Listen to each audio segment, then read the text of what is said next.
हरे कृष्णा। सो आज का टॉपिक है रात के वक्त की उनकी दिल की बातें। ठीक है, हम कर रहे हैं रीडिंग। चलो, हमारे सामने है दो ऑब्जेक्ट्स। ठीक है, ये हमने लिया है टैरो और ये है दूसरी ओरेकल। ठीक है, शुरुआत करते हैं सबसे पहले टैरो से एंड देखते हैं हमें क्या मैसेजेस मिलते हैं फ्रॉम द यूनिवर्स, है ना। चलो, गाइडेंस के लिए प्रे करते हैं, प्रार्थना करते हैं। सो लेट्स कनेक्ट, देखते हैं हमें क्या रीडिंग मिलती है। चलो, पहला कार्ड जो मिला है यहाँ पे वो है फोर ऑफ सॉर्ड्स। ठीक है, जेमिनी, लिब्रा, एक्वेरियस। यस, देखो भाई, आई थिंक ये व्यक्ति जो है वो काफी कुछ खोने के डर के वजह से चुप बैठना चाहता है। ओके, हो सकता है कि आप दोनों के बीच अगर छोटी मोटी सी अनबन हुई हो तो इनको शायद लग रहा है कि भाई ये आपके साथ अगर उलझे तो या तो आप इनसे बात करना बंद कर देंगे या फिर आप अपना फोन ही स्विच ऑफ कर देंगे। ओके, और जो फिर आपसे कनेक्ट होना है वो ये कनेक्ट नहीं हो पाएंगे और ये बात इनको सबसे पहली मर्तबा तो तकलीफ दे रही है। ठीक है, दूसरी बात ये है कि आपसे कनेक्ट तो करना चाहते हैं बट इस तरह से कि आप इनका पॉइंट ऑफ व्यू समझे। मतलब ये जो भी कहना चाहते हैं, देखो कई दफ़ा ऐसा होता है कि कुछ बातें हैं जो अगर वो आपसे कहना भी चाहे तो आप जल्दी से समझ जाएंगे। ठीक है, जैसे कि मान लो आप कह रहे हैं कि भाई छुट्टी ले लो या फिर मुझसे मिलो या फिर और कोई बात, और कह रहे हैं कि भाई मेरे हाथ में नहीं है ना। मान लो अगर आप इनके फैमिली से कह रहे हो कि आप खुद ही बात करो, आप दोनों को छुट्टी चाहिए या फिर आप दोनों कहीं पे घूमना चाहते हो, और फैमिली शायद परमिशन नहीं दे रही है बिकॉज कुछ और भी वजह है, और ये सीधे सीधी बात कह रहा है कि नहीं भाई मेरे हाथ में तो कुछ नहीं है, और यही बात आपके लिए चिंता का विषय बन सकती है। एंड इसीलिए पर्सन कह रहा है कि भाई मेरे हाथ में कुछ नहीं है, जो भी है मैं आपके सामने रख रहा हूँ। फोर ऑफ सॉर्ट्स है, चीज़ें अगर ऐसी है तो मैं क्या करूँ, तो मैं एक काम करता हूँ, मैं शांति बैठता हूँ। ठीक है, तो फोर ऑफ सॉर्ट्स में हमें यहाँ पे शांति तो मिली। तो अगर आपको ही कुछ बातें करनी है, आपसे वो कुछ एक्सपेक्ट करते हैं। दूसरा कार्ड देखते हैं हम यहाँ पे। यस, ये कार्ड मिला है जो कि है six of pentacles, taurus, Virgo, Capricorn. ठीक है, बहुत ही खूबसूरत कार्ड। रेड यहाँ पे पूरा एनवायरनमेंट दिख रहा है। देखो, अगर हम यहाँ पे बात करें ना तो कहीं ना कहीं ये पर्सन जो है कह रहा है कि भाई देखो, मैं अपनी तरफ से पूरी कोशिश कर रहा हूँ सभी लोगों को समझ के लेने के लिए। सिक्स ऑफ पेंटिकल्स में क्या होता है, बेसिकली व्यक्ति क्या करता है कि मुझे सभी को हैंडल करना है सही तरीके से, सभी जगह हो, सभी चीज़ें हो, सभी लोग हो, है ना? ये नहीं कि भई आपको लग रहा है कि मैं आपके लिए बहुत ज़्यादा कर रहा हूँ, किसी और के लिए कम कर रहा है या फिर आपके लिए बहुत कम कर रहा हूँ। तो ये पर्सन जो है वो हर व्यक्ति को अटेंशन देना चाहता है। अब मान लो ये किसी ग्रुप के साथ डील करता है, लाइक फैमिली एक ग्रुप है, इनके फ्रेंड्स एक ग्रुप है। मान लो फ्रेंड्स ने कहा है कि भई 3 हफ्ते हो गए तू मुझसे नहीं मिला, तो तुझे आज मिलना ही है, या फिर तुझे भई हमारे साथ सैटरडे संडे को प्रोग्राम करना ही होगा। तो अब ये उनको मना नहीं कर सकते। ऐसे में अगर आप इनको बोल रहे हो या फिर आप उनसे कुछ एक्सपेक्ट कर रहे हो, कुछ माँग रहे हो, तो ये अब कैसे जवाब देंगे, है ना? तो इनकी भी मजबूरी यहाँ पे दिखती है। ये जानबूझ के नहीं कर रहे हैं, लेकिन जैसे मैंने कहा कि हर व्यक्ति को ये एक मौका देते हैं और वो मौका वो आपको भी देना चाहते हैं बट समय पे। ठीक है? तो बात यहाँ पे क्लियर होती है। नेक्स्ट अगर हम कार्ड देखें, यहाँ पे दो कार्ड आ चुके हैं। पहला कार्ड है नाइन ऑफ पेंटिकल्स। ठीक है, देखो आई थिंक ये आपसे ये एक्सपेक्ट कर रहे हैं कि आप अगर इनकी बाजू समझे कि ऐसा क्यों बिहेव कर रहे हैं, इनके पीछे की वजह क्या है, तो आप डायरेक्टली मतलब समझ जाओगे भाई हाँ भी ऐसी ऐसी बातें हैं, मुझे इस व्यक्ति को ब्लेम करने की ज़रूरत नहीं है। प्रैक्टिकली हम कोई सोल्यूशन निकालते हैं, है ना। नाइन ऑफ पेंटाकल्स है तो एक प्रकार का हम कह सकते हैं कि सेकेंडरी विश कार्ड है आफ्टर नाइन ऑफ कप्स। तो ये बहुत ही अच्छी बात है। यहाँ पे देखो, ये आपसे एक्सपेक्ट करते हैं कि आप अब कोई सोल्यूशन निकालोगे जो कि प्रैक्टिकली बेस्ड हो, मतलब जिससे ना आपको गुस्सा आ जाए ना किसी और को गुस्सा आ जाए। हो सकता है यहाँ पे इस पर्सन ने किसी और को कमिटमेंट दे दी है किसी और बात की। जैसे मान लो आप इनको अभी बात करना चाहते हो और ये कह रहे हैं कि भाई मैं तो अभी बिजी हूँ, शायद थोड़ा ऑफिस का वर्क है या फिर किसी फ्रेंड से बात करनी जो बहुत दूर से आ रहा है, फिर आज कहीं दूर से कॉल करने वाला है ना। तो ऐसे में सभी लोगों को तो मैनेज करना पॉसिबल नहीं है। तो एक ऐसा सोल्यूशन जो आपके लिए भी सही हो और इनके लिए भी, ये वो चाहते हैं। नेक्स्ट कार्ड मिला है जो कि है पेज ऑफ पेंटिकल्स। भाई यहाँ भी बात आती है टॉरस, वर्ग, कैप्रिकॉर्न के लिए क्या है बात यहाँ पे कि भाई आप इस बात को समझो, ग्राउंडिंग एनर्जी के साथ रहो। मतलब कि ये पर्सन क्या रहेगा, भाई देखो जैसे मैं चीज़ों को समझ रहा हूँ, आप भी चीज़ों को समझो।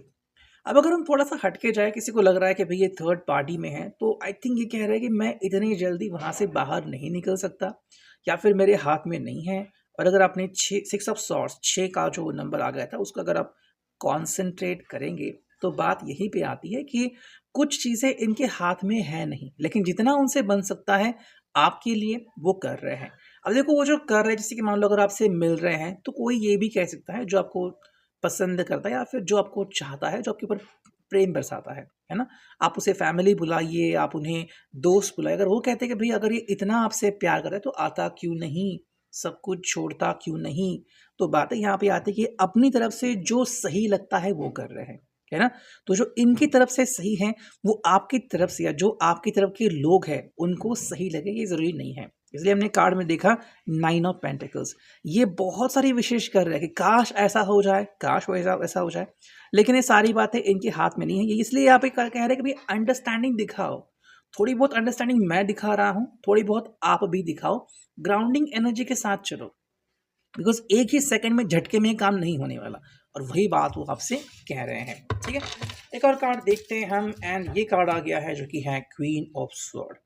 आई थिंक ये उनसे एक्सपेक्टेशंस की जा रही है जो वो फील कर रहे हैं। क्या फील कर रहे हैं कि तुरंत एक्शन लो, तुरंत।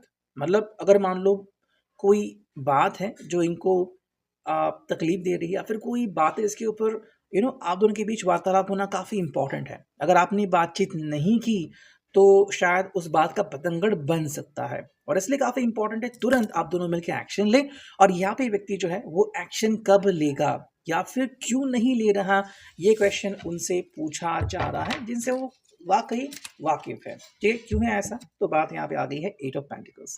आई थिंक ये व्यक्ति इन चीज़ों की तरफ ध्यान नहीं दे रहा है, या फिर आप कह सकते हो कि ये जो सारी सोशल चीज़ें हैं वो उनकी तरफ ध्यान नहीं दे रहे। उनका जो सारा फोकस है वो फिलहाल अपनी वर्क लाइफ के ऊपर है, चाहे वो बिजनेस कर रहे हो, कहीं पे जॉब कर रहे हो, है ना? वो बस उसकी तरफ ध्यान दे रहे हैं, चाहे वो किसी शोरूम में काम कर रहे हो, कहीं पे वो कह रहे हैं भाई मुझे अब ज़्यादा स्ट्रेस नहीं लेना है, मुझे बस फिलहाल मेरे ऊपर ही ध्यान देना है।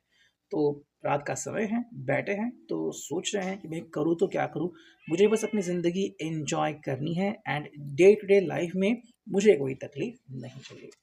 वही अगर हम देखते हैं यहाँ पे इस ओरेकल से क्या रीडिंग मिलती है, तो चलो पहला कार्ड जो मिला है यहाँ पे वो है Bridget, don't back down, stand up for what you believe is right. तो ये बात यहाँ पे वो खुद कह रहे हैं कि इनके हिसाब से ये हार नहीं मान रहे हैं, बल्कि लड़ रहे हैं जो इनके हिसाब से सही है। जो मैंने आपको कहा कि ये अपने हिसाब से जो सही है वो कर रहे हैं। तो मान लो ये थर्ड पार्टी में है, या फिर अकेले है, लेकिन फिर भी कमिटमेंट नहीं दे रहे, या फिर फैमिली की बहुत सुनते हैं, फैमिली के अगेंस्ट नहीं जा रहे हैं, तो इनके हिसाब से जो इनके लिए सही है या आप दोनों के लिए सही है वो कर रहे हैं। जैसे कि मान लो घर के कुछ बुजुर्ग हैं, वो कोई डिसीजन लेते हैं और वो कहते हैं कि भाई हमारे हिसाब से ये सही है, और कई दफ़ा वो डिसीजन एक्सेप्ट किया जाता है सिर्फ इसलिए कि वो बुजुर्ग है, या फिर हमेशा इनका कहना मानो बिकॉज ये बहुत ज़्यादा जानते हैं, है ना? कई दफ़ा हम ऐसी बातें सुनते हैं। हालांकि ज़िंदगी में बहुत सारे पड़ाव होते हैं जब आप अपना डिसीजन लेना चाहते हो अपनी ज़िंदगी के बारे में, अपने प्यार के बारे में, तो आपका डिसीजन आपके ऊपर बेस्ड होता है ना? तो ये आपको तय करना होता है कि आप क्या करोगे। किसी का गाइडेंस मानोगे, चाहे वो आपकी फैमिली ही हो, या फिर प्रैक्टिकली आपके लिए जो अच्छा है वो आप सोचोगे, है ना? तो बात यहाँ पे आती है। दूसरा एक कार्ड हम देखते हैं यहाँ पे, and let's find it out. ठीक है, देखो बात है आर्टेमिस यानी कि guardian. You and your loved ones are safe and spiritually protected. I think वो आपको प्रोटेक्ट करना चाहते हैं। कैसे?